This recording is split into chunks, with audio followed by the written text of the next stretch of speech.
Do you know what grassroots looks like? So look around you. We have a campaign that has pulled itself up by its bootstraps. We literally started with an idea. Actually, Bill started it by saying, it's time you stop complaining and decide if you're going to do something about it. And how much change have we seen in this country because people stopped complaining and decided to do something about it? And so here we are today. I'll give you a couple of numbers. We needed 250 petition signatures. We got 1,094, a full 25% more than the other guys did.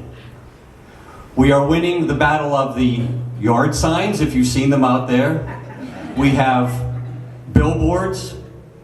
We have the endorsement of Sam Valenti from Northern Cambria, which is huge if you know him by his reputation. And he said, please tell everybody. And tomorrow, we are going to be rolling out commercials for this campaign. We will be the first ones for the county commissioners to do that. We have got some momentum, and we are making this happen. I'm in this race. I told Mr. Langenfelder, I actually had the courtesy to call him. I said, I'm in it to win it. And it was fed back to me that said, well, he's in it to win it too, just so you know. And you know what? I wouldn't have it any other way. That's what democracy is all about.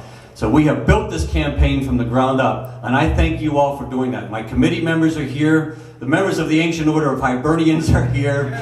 My co-workers are here. You all are here.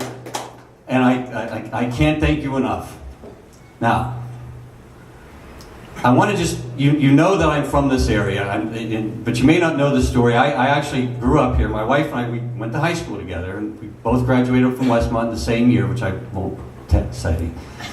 And then I went to school at Purdue, and then I went into the Marine Corps. And somewhere, as in my career as a Marine officer, I decided, I stayed in touch with my dad, and I said, I'm really interested in coming home. I want to come home, and I'm really interested in taking over your business.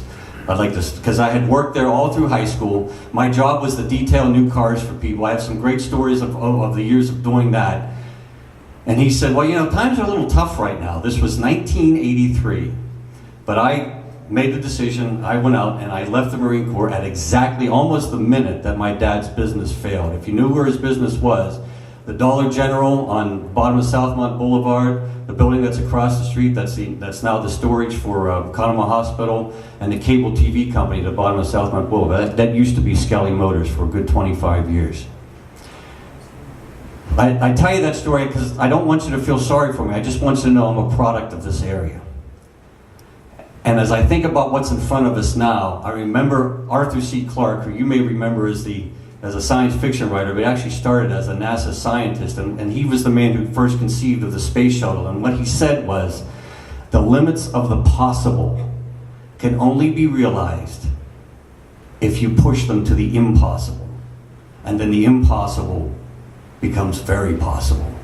Now let me ask you, what is it that's happening today that is impossible in this area, but if it were to happen, would change this entire region? How many people have said, you've heard politicians over the years say, folks, we're at a crossroads. Well, I believe we are at a tipping point. We really, truly are. We have within this area small business people, we have larger businesses, and we have entrepreneurs that are very quietly going about their business, but they are committed to making this region, not the Johnstown of 1983 that I came home to, but the Johnstown of 1953, where this community relied on itself to create work and support for one another. Where we had the ability to work with the other communities in this area. We had thriving businesses. We had a thriving downtown. There are those who say it's impossible. It's impossible to do that now, and I completely disagree. We are on the cusp of doing exactly that. All it takes is the willingness to say, I'd like to work with you. And that is what is not happening, especially at the county level. I really commend Mayor Janakovich for being here. He's a Democrat, I'm a Republican, but the first thing I learned when I started walking around this county, I went to a toss your hat in the ring election workshop that taught us how to do all this, and the very first thing that group said was, this is somebody who was 16 years on the South Fork Borough Council who sat down and said, I can tell you right now, when we sit down to do business, I have no idea what party the other people are. We work together for this area. That's the vision I have. We want to work together for this area. That's why I'm glad Mayor Janakovic is here, and we can do that. If we just agree that the ideas that will drive this area forward are already out there. The business people are already here. The entrepreneurs are already here. We only need to ask them 2 questions. And this is what I will do as County Commissioner. In fact, I'll do a couple of things. And I want you to rack up in your brain how much all this is going to cost. The first thing I'm going to do is change the tone of county politics. So that it's not, well, I can't talk to you because you have the wrong initial after your name.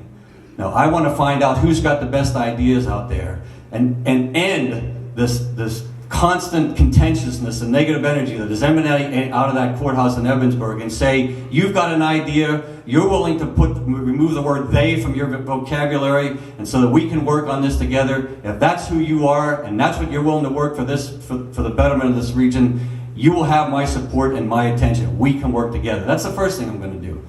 And the second thing I'm going to do is start a lot of conversations, starting with the entrepreneurs that I know that are out there that just need a little bit of help, and then also the bigger businesses that are hiring people all the time. We just don't make a big push out of that. We don't celebrate that enough.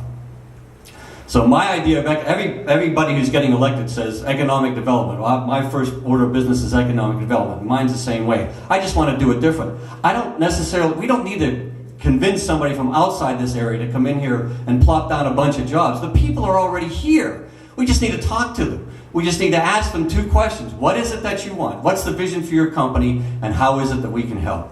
My dad told me many years ago that the county commissioners have a lot of clout around here, and I intend to use that clout. So let's not let anybody else stand in the way of making it what we want it to be. Those business people that are out there, thank you very much.